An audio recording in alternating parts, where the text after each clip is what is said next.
Hello student, logic class में आपका स्वागत है। आज हम लोग पढ़ने वाले हैं अमोनिया में नाइट्रोजन पर संकरण, ज्यामिति और उसका बंध कोण के बारे में। ठीक है, क्या है कि अब जो हम लोग अणु पढ़ रहे हैं, ठीक है, वो अणुओं में कुछ न कुछ लोन पेयर उपस्थित है। ठीक है, और लोन पेयर वाले अणुओं की ज्यामिति और संकरण थोड़ा कैसे निकालते हैं मैं उसको आपको बताऊंगा। साथ साथ बंध कोण में क्या दिक्कत आती है, इसके पहले मैंने आप लोगों को एक सिद्धांत पढ़ाया था जिसका नाम है वो शेपर सिद्धांत। ठीक है, उस सिद्धांत को आप जा करके पहले देख लीजिए कि उसी सिद्धांत के आधार पर हम लोग क्या करने वाले हैं, लोन पेयर वाले यानी एकांकी इलेक्ट्रॉन वाले अणुओं की ज्यामिति देखने वाले हैं। ठीक है, ये क्रमवार चलेगा। मैं हर वीडियो में आपको एक एग्जाम्पल आपको क्या करूंगा, बताता जाऊंगा। ठीक है, तो सबसे पहले चलो स्टार्ट करते हैं अमोनिया अणु में नाइट्रोजन पर संकरण। देखो, इसका मैं आपको पूरा डिटेल बताता हूँ, उसके बाद क्या करेंगे बाकी को हम लोग सबको शॉर्ट में समझेंगे। ठीक है, जैसे कि आपको अमोनिया अणु में नाइट्रोजन पर अगर संकरण निकालना है तो सबसे पहले आपको केंद्रीय परमाणु की पहचान करनी है।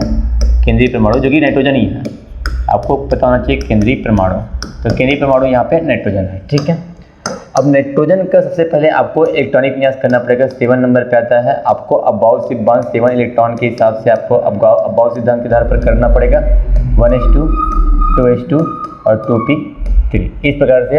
और ये जो आपके पास 2s2p है, ये आपका क्या है, अंतिम कक्षा का उपकक्षा है जिसमें 2 और 3 इलेक्ट्रॉन क्रमशः उपस्थित है। ठीक है, तो सबसे पहले आपको सामान्य अवस्था पर काम करनी रहती है। सामान्य अवस्था, सबसे पहला स्टेप क्या रहता है, सामान्य अवस्था। सामान्य अवस्था में हम क्या करते हैं, इनके जो अंतिम कक्षा के जो उपकक्षा है 2s है और क्या है, एक 2p उपकक्षा है। ठीक है, इनमें उपस्थित इलेक्ट्रॉन को हम लोग क्या कर देते हैं, उसके कक्षकों में इस प्रकार से भर देते हैं। ठीक है, इस प्रकार से। साथ ही साथ हम लोग क्या करते हैं, यहाँ पे इधर जो साइड वाले परमाणु है हाइड्रोजन है ना, हाइड्रोजन का भी हम लोग सामान्य अवस्था बनाते हैं। ठीक है, हाइड्रोजन 1 नंबर पे आता है। इलेक्ट्रॉनिक विन्यास एक इलेक्ट्रॉन के हिसाब से इलेक्ट्रॉनिक विन्यास क्या होने वाला है, 1s1 और डब्बा जो बनेगा वो 1 बनेगा, यानी 1s का डब्बा जो है 1 बनता है, एक अयुग्मित इलेक्ट्रॉन है।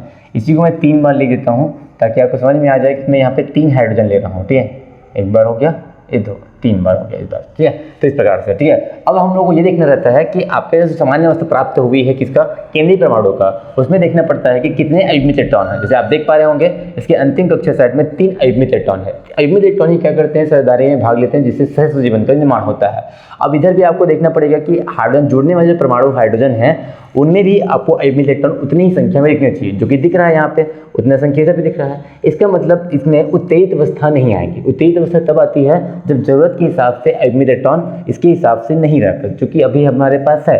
ठीक है, और आज ऐसे भी अगर बाई चांस आप उत्तेजित अवस्था लाते तो यहाँ से इलेक्ट्रॉन ले जाकर कहाँ ले जाते हैं। ठीक है, तो ये आगे जो है 2s2p के बाद 3s चालू हो जाता है और 3s जो है वो उसी सेम कक्षा में नहीं है, 2 वाले कक्षा में क्या होता है, इलेक्ट्रॉन का उत्तेजित होता है। ठीक है, इसलिए यहाँ पे उत्तेजित अवस्था नहीं आएगी। तो दूसरा जो नंबर था उत्तेजित अवस्था, वो मैं यहाँ पे नहीं लाने वाला। ठीक है, तो उत्तेजित अवस्था, इसमें कोई उत्तेजित अवस्था नहीं होती। ठीक है, इसलिए मैं यहाँ पे ऐसा लिख सकता हूँ, उत्तेजित अवस्था नहीं। ठीक है, इस प्रकार से। अब तीसरी जो अवस्था है जिसका नाम है संकरित अवस्था। संकरण का ये स्टेप होता है, आपको याद रखना पड़ेगा, संकरित अवस्था। संकरित अवस्था में क्या होता है, ये जो आपके पास जो कक्षक थी सामान्य अवस्था में, उन कक्षकों को जो कक्षक संकरण में भाग लेते हैं उन कक्षकों को आपस में मिलाना रहता है। ठीक है, जैसे कि आप देख पा रहे होंगे 2s और 2p के पूरे कक्षक यहाँ पे भाग लेने वाले हैं, क्योंकि ये कक्षक में ये अयुग्मित इलेक्ट्रॉन आने वाले हैं। पहले ऊर्जा समान करनी रहती है, ऊर्जा समान करने के लिए संकरित अवस्था को लाया जाता है। ठीक है, उसके जो आंतरिक कक्षक भी होते हैं उनको भी आपको संकरण में शामिल करना पड़ता है। तो इस प्रकार से 4 कक्षक जो कि आप लोगों ने क्या कर दिया, मिश्रित कर दिया। इस प्रकार से 2 इलेक्ट्रॉन है और बाकी 3 इलेक्ट्रॉन क्या है, अयुग्मित है इसके। ठीक है, तो इन कक्षकों को नए कक्षकों को हम लोग क्या बोलते हैं, संकरित कक्षक बोलते हैं। और यहाँ पे 1s और 3p मिला रहे हो तो sp3 और sp3 3 संकरित कक्षकों का निर्माण हो जाता है। ठीक है, और इनको हम लोग संकरित कक्षक बोलते हैं, संकरित कक्षक। ठीक है, संकरित कक्षक। अब इन संकरित कक्षकों में जो कि ऊर्जा समान हो चुकी है, हम लोग क्या करते हैं, हाइड्रोजन का कक्षकों में उपस्थित 1s कक्षकों में उपस्थित इलेक्ट्रॉनों को ला करके हम लोग इलेक्ट्रॉनों के साझेदारी करवाते हैं, जिससे क्या होता है, त्यापन होने के बाद बंध का निर्माण होने वाला है। ठीक है, क्योंकि यहाँ पे 3 अयुग्मित इलेक्ट्रॉन दिख रहे हैं तो 3 यहाँ पे इलेक्ट्रॉनों के साथ क्या करेंगे, शेयरिंग करेंगे। ठीक है, तो इस प्रकार से चौथी अवस्था भी होती है जिसका नाम है अतिव्यापन अवस्था। इस अवस्था का नाम मैंने दिया है अतिव्यापन अवस्था। इस अवस्था में ठीक है, ये जो आपके पास नाइट्रोजन का जो केंद्रीय परमाणु है नाइट्रोजन, उसके 3 संकरित कक्षक जिसमें आपको अयुग्मित इलेक्ट्रॉन दिखाई दे रहे हैं, इसमें हाइड्रोजन के 3 इलेक्ट्रॉन। ठीक है, हाइड्रोजन के 1s कक्षक के 3 इलेक्ट्रॉन जो है वो आकर के क्या करेंगे, साझेदारी करेंगे, जिससे अतियापन होगा। और अतियापन से क्या होता है भैया, सिग्मा बंधों का निर्माण होने वाला है, क्योंकि यहाँ पे युग्मित चरणों का शेयरिंग हुआ है, अलग अलग इलेक्ट्रॉनों का शेयरिंग हुआ है, जिसकी वजह से यहाँ पे 3 सिग्मा बंध का निर्माण होगा।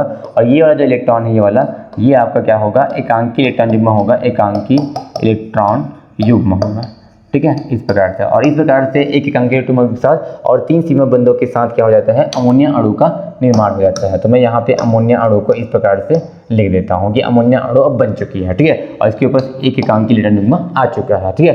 तो ठीक है, अब हम लोग समझ गए कि अमोनिया अणु में NH3 अणु में नाइट्रोजन पर जो संकरण निकल के आई, वो क्या निकल के आई, जो संकरित कक्षकों ने भाग लिया था यहाँ पे अतियावन में, उसी को लेना है। sp3 संकरित कक्षक है, तो यहाँ पे जो नाइट्रोजन पर जो संकरण निकल के आया वो sp3 निकल के आएगा।